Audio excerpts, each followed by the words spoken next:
नमस्कार साथियों, मैं Amit Kapoor, parents association Jammu president. सबसे पहले आप ये वाली बुक देखिए। ये जम्मू कश्मीर में अभी लॉन्च नहीं हुई है और ना ही इस बुक को कोई लॉन्च करने के लिए मान रहा है। बड़े बड़े नेता, बड़े बड़े लोग, बड़े बड़े ऑफिसर इस बुक को लॉन्च नहीं कर रहे, क्योंकि आने वाले कल में अमित कपूर इस बुक में जितने भी करप्टेड लोग हैं, चाहे वो आज नेता बन के बैठे हैं, चाहे वो एडमिनिस्ट्रेटर के बड़े बड़े ऑफिसर हैं, सबको एक्सपोज करूंगा मैं। आज सबसे पहले जो मैं बात करने जा रहा हूं वो बात है सुनील हाली साहब की, जो कि एफएफआरसी कमेटी के चेयरमैन हैं। आज मेरे सवाल रहेंगे। सबसे पहला सवाल मेरा यह है कि मैं पूछना चाहता हूं चेयरमैन एफएफआरसी और जम्मू कश्मीर के एलजी साहब और गवर्नमेंट से, एजुकेशन डिपार्टमेंट से, कि सुनील हाली साहब, जो कि मैंने आपको 2-3 दिन पहले दास्तान सुनाई थी कि 140 से ऊपर जो ऑर्डर है, अंडर टेबल ऑर्डर पास कर दिए गए, बच्चों की फीसों के नाम से अंडर टेबल ऑर्डर पास किए गए, और उन स्कूलों के ऑर्डर पास किए गए, उनमें से कुछ स्कूल ऐसे थे जो वायलेटर थे, रेड अलर्ट पे थे, इलीगल स्कूल चला रहे थे, फिर भी उनके एनुअल जो है वो 3,000 से 12,000 रुपया कर दिया गया। उसके साथ एक न्यू एंट्रेंट फीस भी उसमें एडजस्ट कर दी गई, उसके बारे में भी मैं आपको बताऊंगा। लेकिन मेरे पहले ये सवाल है कि अगर सीबीआई इंक्वायरी करती है, तो सबसे पहले ये इंक्वायरी की जाए कि 124 खसरा नंबर छन्नी कमाला में, 124 खसरा नंबर छन्नी कमाला में कोई भी जेडीए में जाकर उसका रिकॉर्ड निकाल सकता है। जिस इंसान ने इलीगल जमीन ऑक्युपाइड की हो, उस इंसान को चेयरमैन एफएफआरसी कैसे रखा गया? उस इंसान को चेयरमैन एफएफआरसी कैसे रखा गया जो एक लैंड ग्रैबर है? इसकी इंक्वायरी होनी चाहिए। अगर मैं झूठा हूं, मेरे को जेल में डाला जाए। अगर वो इंसान झूठा है, उसको फौरन उठाया जाए, क्योंकि बच्चों के साथ, पेरेंट्स के साथ एक्सप्लॉयटेशन करने में हिस्सेदारी निभाना, ऐसे इंसान को कैसे रखा गया? और इतनी बड़ी जिम्मेवारी उसको दी गई चेयरमैन की।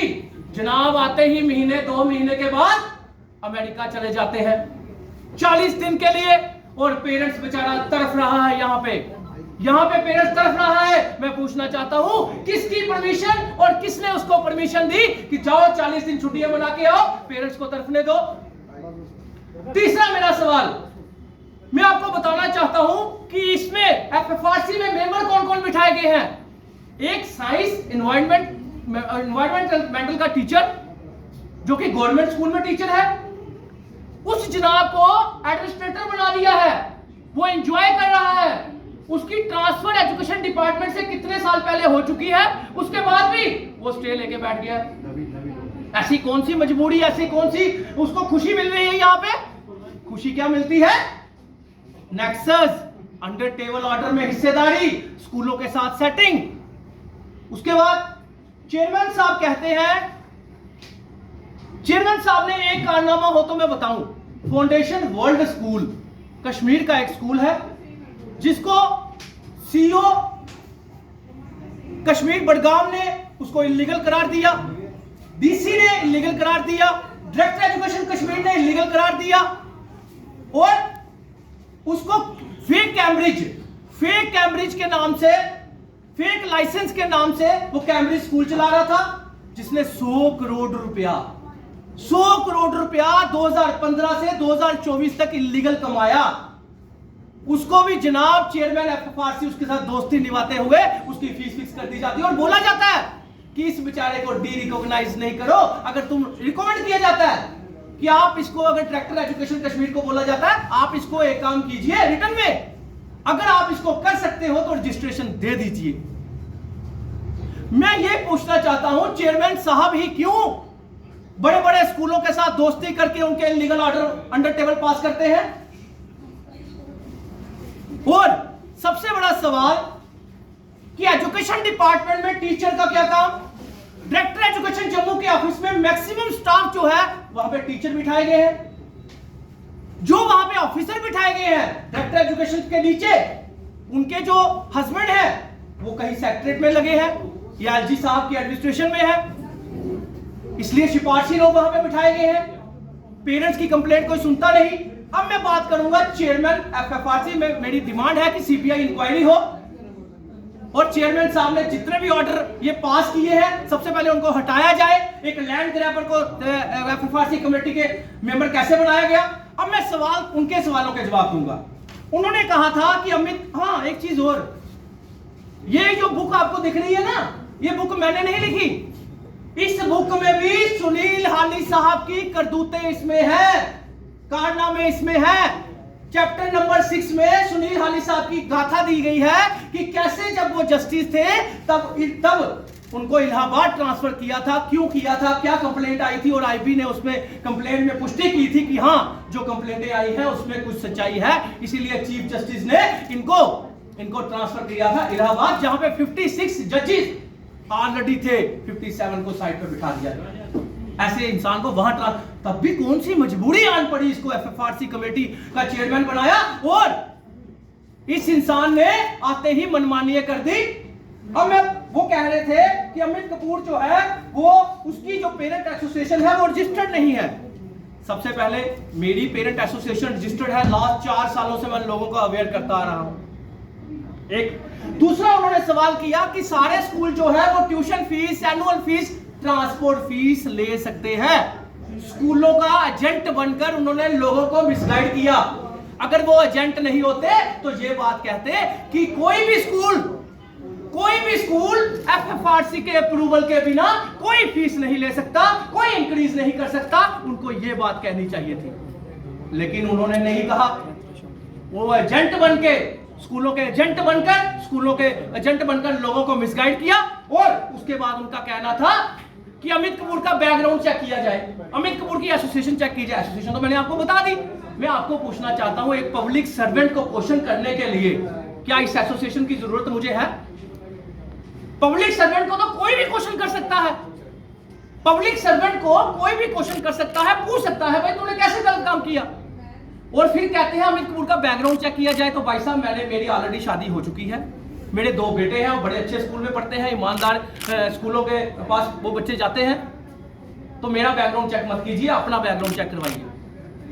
और तीसरा सबसे जरूरी क्वेश्चन, उन्होंने कहा मैंने कोई एंट्रेंस फीस स्टार्ट नहीं की। अगर किसी चेयरमैन ने, पुराने चेयरमैन ने कोई गलत काम किया था, उससे गलत काम हुआ था, तो चेयरमैन का फर्ज बनता था, नया चेयरमैन आया है, पुराने ऑर्डर को रिवोक करके जो गलत ऑर्डर हुआ उसको रिवोक करके नया ऑर्डर निकाला जाए। लेकिन नहीं, चेयरमैन साहब ने ऑर्डर रिवोक नहीं किए, उनको बहाना मिल गया पैसा कमाने का, उनको बहाना मिल गया सेटिंग करने का, उनको बहाना मिल गया अंडर टेबल ऑर्डर फिक्स करने का। सबसे बड़ा प्रूफ ये देखिए, उस दिन वो एक मीडिया वाले को बोल रहे थे मैंने सिर्फ 3-4% जो है न्यू एंट्रेंस फीस बढ़ाई है। जब सुप्रीम कोर्ट न्यू एडमिशन बंद कर चुका है तो न्यू एंट्रेंस फीस का मतलब कहां से आ गया? मीडिया में चीख के बोला जा रहा था मेरे पास कोई कंप्लेनेंट नहीं आता। उसका भी प्रूफ देता हूं। उनके पास जो क्या करने जाए तुम्हारे पास कंप्लेनेंट, तुम विश्वास के पात्र ही नहीं। तुम एक जस्टिस रिटायर्ड होकर भी विश्वास नहीं बना सके, लेकिन अमित कपूर एक सिंगल आदमी, आम आदमी होकर पेरेंट्स का विश्वास जीत चुका है। ये देखिए सबसे बड़ा प्रूफ। ये मेरी रिपोर्ट नहीं, ये office of the chief education Samba, ये सांबा की रिपोर्ट है। एक स्कूल की कंप्लेंट जाती है, 13 पेरेंट्स कंप्लेंट करते हैं और कहता मेरे पास कोई कंप्लेनेंट नहीं आया जम्मू में। कितना मीडिया में झूठ बोला, सफेद झूठ, कि मेरे पास कोई कंप्लेनेंट ही नहीं आता। ये देखिए 13 पेरेंट्स, 18 पेरेंट्स कंप्लेंट करते हैं।